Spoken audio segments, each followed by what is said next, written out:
কঁঠাল খাবলে ভয় আঠা লাগে বুলি মৰম দিবলে ভয় হিয়া ভাগে বুলি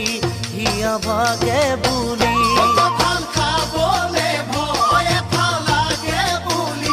মৰম দিবলে ভয় হিয়া ভাগে বুলি হিয়া ভাগে বুলি মই পিছে তথাপিও ভাল পাওঁ তোমাকে